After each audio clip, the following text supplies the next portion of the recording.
Olá, bom dia! Tudo bem com vocês, meus amores?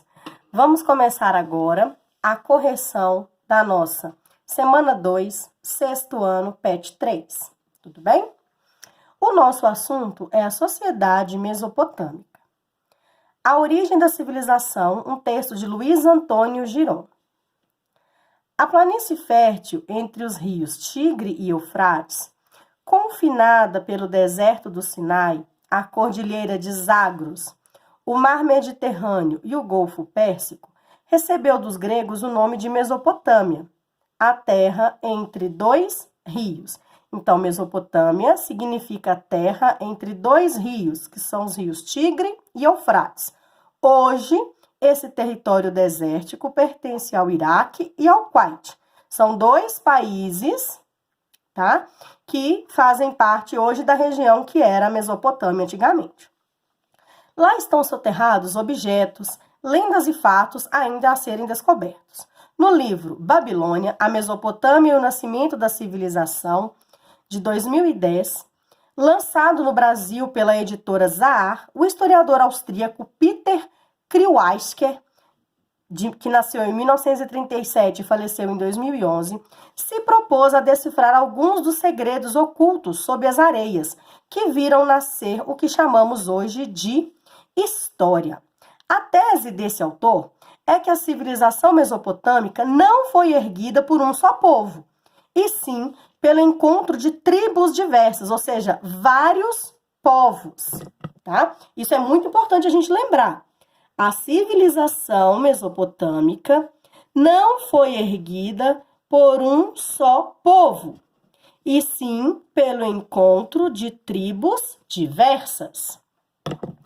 Sua evolução de 2.500 anos, interrompida pela invasão persa, seguiu um percurso linear como de um organismo vivo. Isso permite que tenhamos conhecimento dos avanços, desastres e pestes que acometem a humanidade. E a um só tempo, a síntese de uma cronologia futura e a prefigurização da vida atual. Número 1. Vamos começar as perguntas. A Mesopotâmia foi palco das primeiras civilizações da nossa história. Os sumérios viveram em aproximadamente 3.500 anos antes de Cristo. Então, esse é o primeiro povo que a gente pode ter certeza que viveu na região. Já tinham formado uma série de cidades que se destacaram como as mais importantes da região. Uma delas nós estudamos no PET 2. Essas são as 3 cidades. Nós vimos a cidade de Uruk, né? Então, é Ur, Uruk, Nippur e Lagash. Eram conhecidas como cidades-estados, ou seja, cidades com a mesma importância de um estado. Vamos dar um exemplo? Uma cidade, Guanhães, ela teria a mesma importância que o estado de Minas Gerais. Ou seja, eram independentes entre si, não deviam nada a outras cidades. Esse povo se dedicou ao comércio local e também com outras cidades distantes.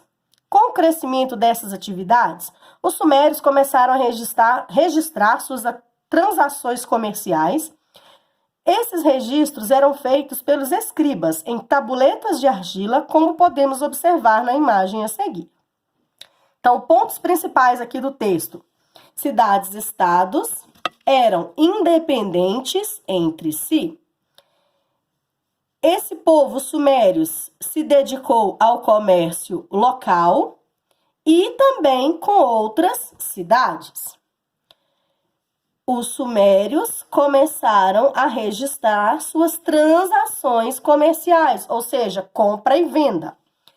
E esses registros eram feitos pelos escribas em tabuletas de argila, como podemos observar na imagem abaixo. Aqui nós temos uma tabuleta de argila, tá? Que vai nos mostrar alguns símbolos. Podemos identificar o que está escrito? Eu não consigo, tá? Eu não consigo fazer essa identificação. Vamos começar as atividades? Número 1. Quem eram os escribas e qual o seu papel na sociedade da Mesopotâmia? Acabamos de falar. Os escribas eram os responsáveis por fazer os registros de todos os acontecimentos da sociedade. Produção, né? O que está produzindo e quanto está produzindo. A venda, o que está vendendo, o que está comprando, né? O que vende mais, o que a gente compra mais. E a própria população. Claro, voltado para ao que o seu governante desejava registrar. Como se chamava a escrita criada pelos sumérios? A escrita era chamada de cuneiforme. E aí depois eu vou explicar para vocês o porquê da palavra cuneiforme. Beleza?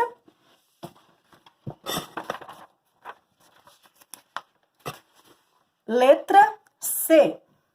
Em relação à imagem anterior, de que maneira os povos mesopotâmicos faziam os registros comerciais? Eram feitas em tabuletas de argila, ou seja, eram tábuas, pequenas tábuas, feitas de barro, de argila. Você consegue entender o que está escrito na tabuleta?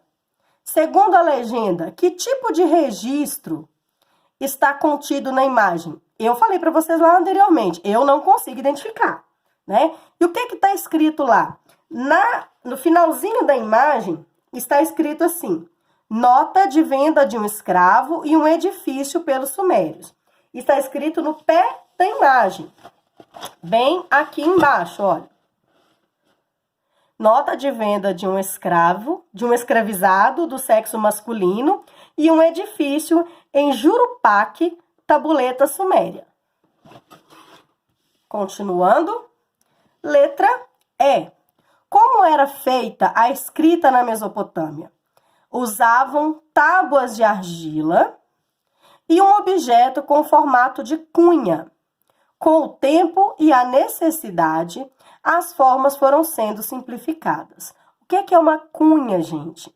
É como se fosse quase uma lançazinha. Eu vou mandar para vocês uma foto depois para vocês entenderem o que é essa cunha, tá? E é por causa dessa cunha que se chama cuneiforme. Qual a importância para os povos sumérios do registro por meio da escrita? Não só para eles, mas para a gente futuramente, tá? A escrita surge pela necessidade de contabilizar e fazer os registros que envolviam o palácio do rei ou a entrada e saída de mercadorias, produção, comércio e população. Então, por que eu coloco população, gente?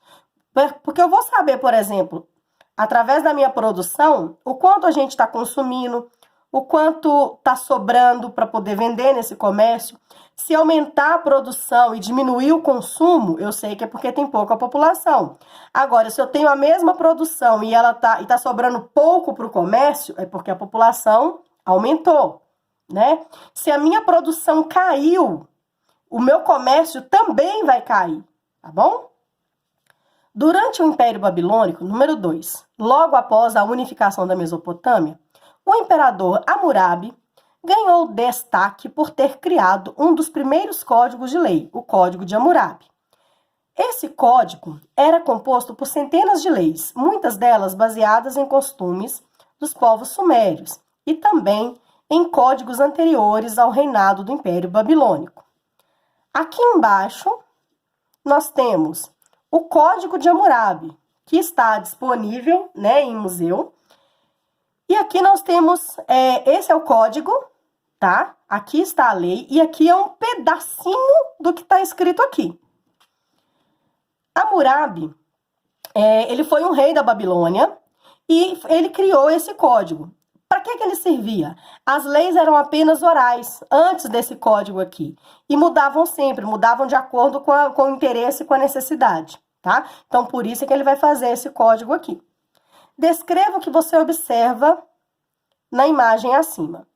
Percebe-se uma enorme pedra escura, marcada com símbolos, que são esses aqui do lado. Segundo a legenda, era o Código de Hammurabi. Aqui está a legenda que nós acabamos de ler, tá bom? Letra B. Você consegue identificar o que está escrito? Eu não. Por quê? Porque foram utilizados caracteres, símbolos desconhecidos, que eram conhecidos apenas pelos babilônicos. Letra C. Por que o Código de Hammurabi foi tão importante para o sucesso do governo de Hammurabi? O código servia para organizar e alinhar as decisões e ações de Hammurabi, facilitando sua administração. É muito mais fácil você consultar um livro do que você ficar pensando ou tentando lembrar qual que é a lei que você tem que implantar, né? Se a lei já está escrita, é só você ir lá e ler e pronto. Letra D. Qual a importância de um código de leis? Eu acabei de falar. Um código de leis reúne e padroniza os direitos e deveres de toda a sociedade. Fica mais organizado. Eu vou saber o que é certo, o que é errado, e o que for errado vai ter a punição para aquele crime. Nos dias atuais, qual é o nosso mais importante código de leis? A Constituição. A nossa Constituição foi feita em 1988 e é chamada de Constituição Cidadã. Agora a letra F. Quase acabando essa parte aqui, viu, gente? O Código de Hammurabi também ficou conhecido por integrar a Lei de Talião, conhecida pela expressão olho por olho, dente por dente. O que quer dizer essa expressão? Essa lei exige que o agressor seja punido em igual medida do sofrimento que ele causou. Exemplo, eu tenho uma barragem e abaixo da minha casa eu tenho um tanque, né? E abaixo da minha casa existe alguém que faz alguma plantação. O meu tanque estourou e a água foi na plantação do meu vizinho de baixo e detonou tudo. Ou seja, ele não vai ter nem com o que alimentar a ele, a sua família, nem o que vender. Então, eu deveria ser punida, perdendo também a minha plantação, porque eu fiz o meu vizinho perder a plantação, né? Não é uma lei até então justa, mas não é uma lei muito fácil de ser cumprida, né? Você ter que destruir a sua plantação porque, por um acaso, a do seu vizinho foi destruída. Ah, mas foi o seu tanque que explodiu, né? Que estourou e que detonou minha plantação. Mas pode ter sido por excesso de chuva, não necessariamente foi uma culpa 100% do causador desse sofrimento, tá? Nos dias atuais, as leis funcionam segundo a lei de Talião? Graças a Deus não, né, gente? Explique. Hoje o Estado garante a todos os direitos e deveres através da Constituição. A nossa Constituição, ela prevê a pena para quem prejudicar o outro, mas não necessariamente com o mesmo sofrimento, né? Porque já pensou?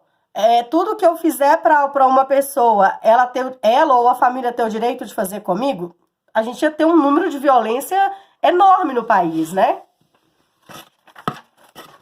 Próximo. Para além da questão religiosa, os mesopotâmicos fizeram grandes inovações na arquitetura e na escultura, adorando o uso de arcos e os baixos relevos. Pesquise no livro didático, infelizmente nós não temos acesso, ou na internet, e liste as principais descobertas dos mesopotâmicos nas áreas listadas abaixo. Astronomia. O que os mesopotâmicos desenvolveram? Determinaram as fases da Lua, lua nova, crescente, minguante, etc. Lua cheia. O período do movimento anual do Sol, rotação e translação também, né, da Terra. Podiam prever eclipse e etc. Na matemática, desenvolveram um sistema de numeração baseado no número 60 e foram os primeiros a desenvolver o conceito de contagem. Escrita. Desenvolveram a primeira forma de escrita, chamada de escrita cuneiforme, que nós já vimos dela anteriormente. Após identificar as principais descobertas dos mesopotâmicos na astronomia, na matemática e na escrita, responda as questões. Qual a importância destas descobertas para os povos mesopotâmicos? Essas descobertas facilitaram o cotidiano e desenvolveram a sociedade mesopotâmica e todos os povos. Letra B. As descobertas feitas pelos mesopotâmicos impactaram apenas a sociedade da época? De que maneira essas descobertas influenciaram outras cidades? No meu modo de ver, a maioria das invenções tornaram-se mais avançadas nas novas civilizações. Claro, né, gente? Com o passar do tempo, a gente vai desenvolvendo coisas novas e melhores. No entanto, os mesopotâmicos criaram o básico, que facilitou a vida dos outros povos. As descobertas deles impactaram apenas a sociedade da época? Não. Ele vai desenvolver, ele vai ajudar a desenvolver outras sociedades, inclusive a nossa.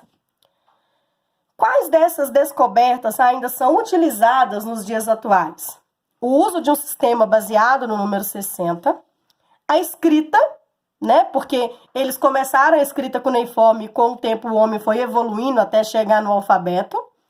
A agricultura, a civilização urbana, porque foram eles que criaram as primeiras cidades, né? E nós melhoramos a condição ou não, depende do ponto de vista.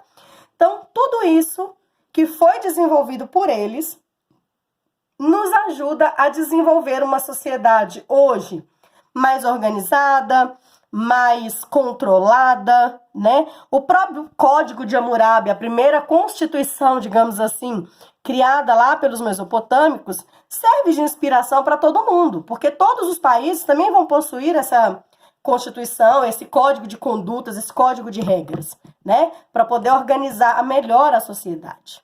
Então, por hoje nós ficamos por aqui. Fiquem com Deus. Até semana que vem. Beijos!